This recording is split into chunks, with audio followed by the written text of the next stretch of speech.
14 avril. J'allais me coucher hier soir, bien qu'il fût à peine 9 heures, quand on me remit un télégramme. Un ami, un de ceux que j'aime, me disait « Je suis à Monte-Carlo pour 4 jours et je t'envoie des dépêches dans tous les ports de la côte. Viens donc me retrouver. » Et voilà que le désir de le voir, le désir de causer, de rire, de parler du monde, des choses, des gens, de médire, de potiner, de juger, de blâmer, de supposer, de bavarder, s'alluma en moi comme un incendie. Le matin même, j'aurais été exaspérée de ce rappel, et ce soir, j'en étais ravie. J'aurais déjà voulu être là-bas, voir la grande salle du restaurant pleine de monde, entendre cette rumeur de voix où les chiffres de la roulette dominent toutes les phrases, comme le dominus vobiscum des offices divins. J'appelai Bernard. « Nous partirons vers 4 heures du matin pour Monaco, lui dis-je. Il répondit avec philosophie. « S'il fait beau, monsieur. »« Il fera beau. C'est que le baromètre baisse. Bah, il remontera. » Le matelot souriait de son sourire incrédule. Je me couchai et je m'endormis. Ce fut moi qui réveillai les hommes. Il faisait sombre, quelques nuées cachaient le ciel, le baromètre avait encore baissé. Les 2 matelots remuaient la tête d'un air méfiant. Je répétais « Bah, il fera beau, allons, en route !» Bernard disait « Quand je peux voir au large, je sais ce que je fais. Mais ici, dans ce port, au fond de ce golfe, on ne sait rien, monsieur, on ne voit rien. Il y aurait une mer démontée que nous ne le saurions pas. » Je répondais « Le baromètre a baissé, donc nous n'aurons pas de vent d'est. Or, si nous avons le vent d'ouest, nous pourrons nous réfugier à Aguet, qui est à 6 ou 7 milles. » Les hommes ne semblaient pas rassurés. Cependant, ils se préparaient à partir. « Prenons-nous le canot sur le pont ?» demanda Bernard. « Non, vous verrez qu'il fera beau, gardons-le à la traîne derrière nous. » Un quart d'heure plus tard, nous quittions le port et nous nous engagions dans la sortie du golfe, poussés par une brise intermittente et légère. Je riais. « Eh bien, vous voyez qu'il fait beau. » Nous eûmes bientôt franchi la tour noire et blanche, bâtie sur la basse Rabiou, et bien que protégée par le cap Camara, qui s'avance au loin dans la pleine mer, et dont le feu à éclats apparaissait de minute en minute, le bel ami était déjà soulevé par de longues vagues puissantes et lentes, ces collines d'eau qui marchent l'une derrière l'autre, sans bruit, sans secousse, sans écume, menaçantes sans colère, effrayantes par leur tranquillité. On ne voyait rien, on sentait seulement les montées et les descentes du yacht sur cette mer remuante et ténébreuse. Bernard disait « Il y a eu gros vent au large cette nuit, monsieur. Nous aurons de la chance si nous arrivons sans misère. » Le jour se levait, clair, sur la foule agitée des vagues, et nous regardions tous les 3 au large si la bourrasque ne reprenait pas. Cependant, le bateau allait vite, vent arrière et poussé par la mer. Déjà, nous nous trouvions par le travers d'Aguet, et nous délibérâmes si nous ferions route vers Cannes, en prévision de mauvais temps, ou vers Nice, en passant au large des îles. Bernard préférait entrer à Cannes, mais comme la brise ne franchissait pas, je me décidai pour Nice. Pendant 3 heures, tout alla bien, quoique le pauvre petit yacht roulât comme un bouchon dans cette houle profonde. Quiconque n'a pas vu cette mer du large, cette mer de montagnes qui vont d'une course rapide et pesante, séparées par des vallées qui se déplacent de seconde en seconde, comblées et reformées sans cesse, ne devine pas, ne soupçonne pas la force mystérieuse, redoutable, terrifiante et superbe des flots. Notre petit canot nous suivait de loin derrière nous, au bout d'une amarre de 40 mètres, dans ce chaos liquide et dansant. Nous le perdions de vue à tout moment, puis soudain il reparaissait au sommet d'une vague, nageant comme un gros oiseau blanc. Voici Cannes, là-bas, au fond de son golfe, Saint-Honorat avec sa tour debout dans les flots, devant nous, le cap d'Antibes. La brise fraîchit peu à peu, et sur la crête des vagues, les moutons apparaissent, ces moutons neigeux qui vont si vite et dont le troupeau illimité court, sans pattes et sans chien, sous le ciel infini. Bernard me dit, c'est tout juste si nous gagnerons Antibes. En effet, les coups de mer arrivent, brisant sur nous avec un bruit violent, inexprimable. Les rafales brusques nous bousculent, nous jettent dans les trous béants, d'où nous sortons en nous redressant avec des secousses terribles. Le pic est amené, mais le gui, à chaque oscillation du yacht, touche les vagues, semble prêt à arracher le mât qui va s'envoler avec sa voile, nous laissant seuls, flottants, perdus sur l'eau furieuse. Bernard me dit, « Le canot, monsieur !» Je me retourne, une vague monstrueuse l'emplit, le roule, l'enveloppe dans sa bave, comme si elle le dévorait, et brisant l'amarre qui l'attache à nous, le garde, à moitié coulé, noyé, proie conquise, vaincue, qu'elle va jeter au rocher, là-bas, sur le cap. Les minutes semblent des heures. Rien à faire, il faut aller, il faut gagner la pointe devant nous, et quand nous l'aurons doublée, nous serons à l'abri, sauvés. Enfin, nous l'atteignons. La mer à présent est calme, unie, protégée par la longue bande de roches et de terre qui forment le cap d'Antibes. Le port est là, dont nous sommes partis depuis quelques jours à peine, bien que je crois être en route depuis des mois, et nous y entrons comme midi sonne. Les matelots revenus chez eux sont radieux, quoique Bernard répète à tout moment.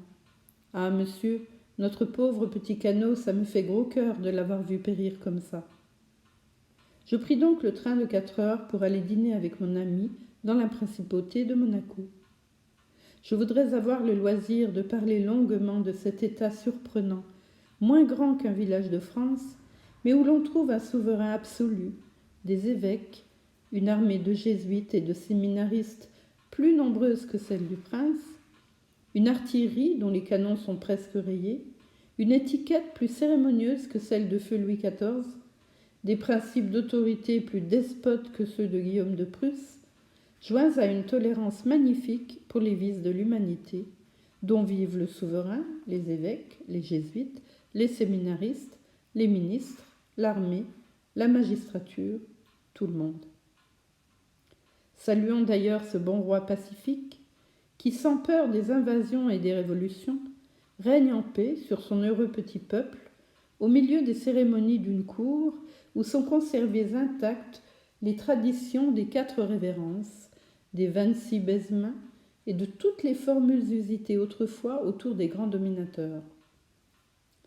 Ce monarque pourtant n'est point sanguinaire ni vindicatif, et quand il bannit, car il bannit, la mesure est appliquée avec des ménagements infinis. En faut-il donner des preuves ? Un joueur obstiné, dans un jour de déveine, insulta le souverain. Il fut expulsé par décret. Pendant un mois, il rôda autour du paradis défendu, craignant le glaive de l'archange, sous la forme du sabre d'un gendarme. Un jour enfin, il s'enhardit, franchit la frontière, gagne en 30 secondes le cœur du pays, pénètre dans le casino. Mais soudain, un fonctionnaire l'arrête. « N'êtes-vous pas banni, monsieur ?»« Oui, monsieur, mais je repars par le premier train. »« Oh, en ce cas, fort bien, monsieur, vous pouvez entrer. » Et chaque semaine, il revient. Et chaque fois, le même fonctionnaire lui pose la même question, à laquelle il répond de la même façon. La justice peut-elle être plus douce ? Mais une des années dernières, un cas fort grave et tout nouveau se produisit dans le royaume. Un assassinat eut lieu.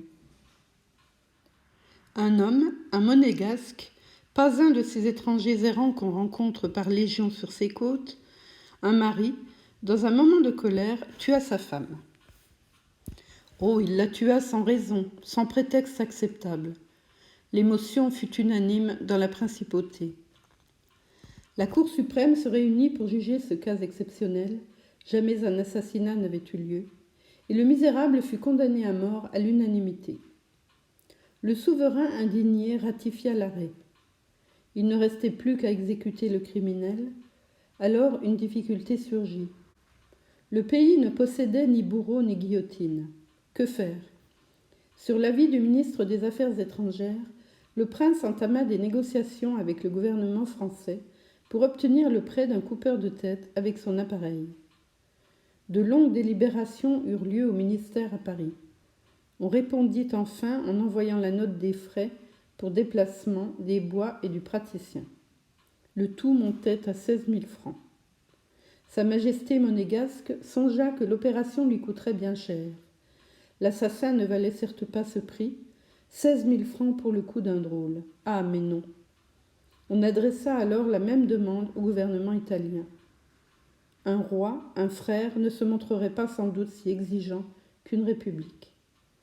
Le gouvernement italien envoya un mémoire qui montait à 12 000 francs. 12 000 francs. Il faudrait prélever un impôt nouveau, un impôt de 2 francs par tête d'habitant. Cela suffirait pour amener des troubles inconnus dans l'État. On songea à faire décapiter le gueux par un simple soldat. Mais le général, consulté, répondit en hésitant que ces hommes n'avaient peut-être pas une pratique suffisante de l'arme blanche pour s'acquitter d'une tâche demandant une grande expérience dans le maniement du sabre. Alors le prince convoqua de nouveau la Cour suprême et lui soumit ce cas embarrassant. On délibéra longtemps, sans découvrir aucun moyen pratique. Enfin, le premier président proposa de commuer la peine de mort en celle de prison perpétuelle, et la mesure fut adoptée. Mais on ne possédait pas de prison. Il fallut en installer une, et un geôlier fut nommé, qui prit livraison du prisonnier. Pendant 6 mois, tout alla bien. Le captif dormait tout le jour sur une paillasse dans son réduit, et le gardien en faisait autant sur une chaise, devant la porte, en regardant passer les voyageurs. Mais le prince est économe, c'est là son moindre défaut, et il se fait rendre compte des plus petites dépenses accomplies dans son état. La liste n'en est pas longue. On lui remit donc la note des frais relatifs à la création de cette fonction nouvelle, à l'entretien de la prison, du prisonnier et du veilleur. Le traitement de ce dernier grevait lourdement le budget du souverain. Il fit d'abord la grimace, mais quand il songea que cela pouvait durer toujours, le condamné était jeune, il prévint son ministre de la Justice d'avoir à prendre des mesures pour supprimer cette dépense. Le ministre consulta le président du tribunal et tous deux convinrent qu'on supprimerait la charge de geôlier. Le prisonnier, invité à se garder tout seul, ne pouvait manquer de s'évader, ce qui résoudrait la question à la satisfaction de tous. Le geôlier fut donc rendu à sa famille et un aide de cuisine du palais resta chargé simplement de porter matin et soir la nourriture du coupable.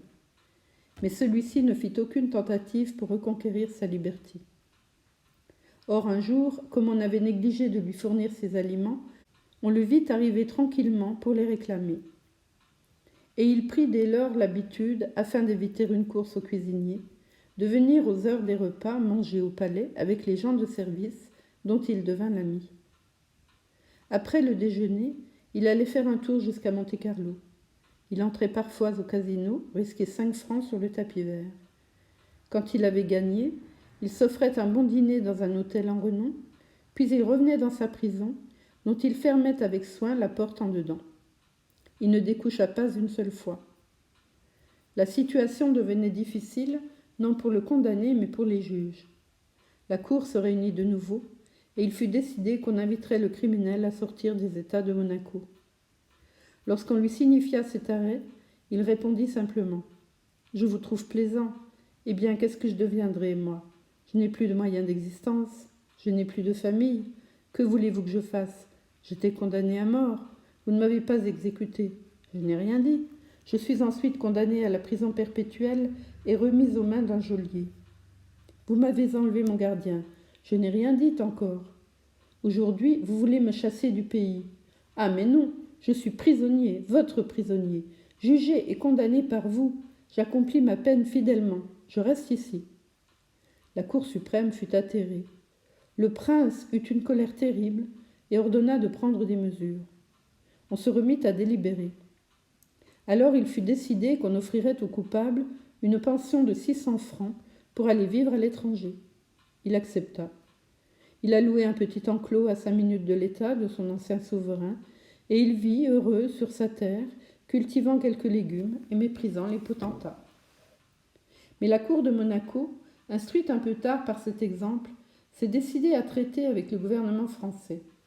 Maintenant, elle nous livre ces condamnés que nous mettons à l'ombre, moyennant une pension modique. On peut voir aux archives judiciaires de la Principauté l'arrêt qui règle la pension du drôle en l'obligeant à sortir du territoire monégasque. En face du palais du prince se dresse l'établissement rival, la Roulette. Aucune haine d'ailleurs, aucune hostilité de l'un à l'autre, car celui-ci soutient celui-là qui le protège. Exemple admirable, exemple unique de deux familles voisines et puissantes, vivant en paix dans un petit État, exemple bien fait pour effacer le souvenir des Capulet et des Montaigu. Ici, la maison souveraine est là, la maison de jeu, l'ancienne et la nouvelle société, fraternisant au bruit de l'or. Autant les salons du prince sont d'un accès difficile, autant ceux du casino sont ouverts aux étrangers. Je me rends à ces derniers.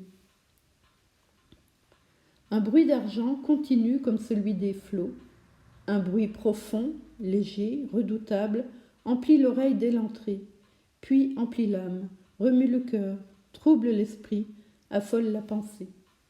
Partout on l'entend, ce bruit qui chante, qui crie, qui appelle, qui tente, qui déchire.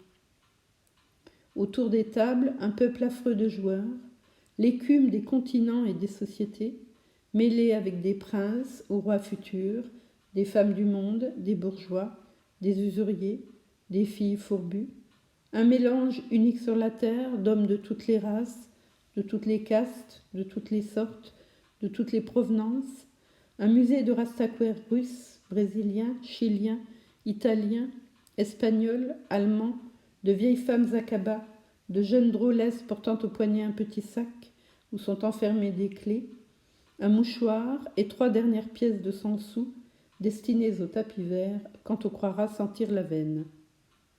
Je m'approche de la dernière table et je vois, pâli, le front plissé, la lèvre dure, la figure entière crispée et méchante, la jeune femme de la baie d'Aguet, la belle amoureuse du bois ensoleillé et du doux clair de lune. Assis devant elle, il est là, lui, nerveux, la main posée sur quelques louis. « Joue sur le premier carré, dit-elle. Il demande avec angoisse. « Tout ? Oui, tout. » Il pose les louis en petits tas. Le croupier fait tourner la roue, la bille court, danse, s'arrête. Rien ne va plus, jette la voix, qui reprend au bout d'un instant. 28. La jeune femme tressaille et d'un ton dur et bref, viens-t'en. Il se lève et sans la regarder, la suit, et on sent qu'entre eux quelque chose d'affreux a surgi. Quelqu'un dit « Bonsoir l'amour, ils n'ont pas l'air d'accord aujourd'hui. » Une main me frappe sur l'épaule, je me retourne, c'est mon ami. Il me reste à demander pardon pour avoir ainsi parlé de moi. J'avais écrit pour moi seul ce journal de rêvasserie, ou plutôt j'avais profité de ma solitude flottante pour arrêter les idées errantes qui traversent notre esprit comme des oiseaux. On me demande de publier ces pages sans suite, sans composition, sans art, qui vont l'une derrière l'autre sans raison et finissent brusquement, sans motif, parce qu'un coup de vent a terminé mon voyage. Je cède à ce désir, j'ai peut-être tort.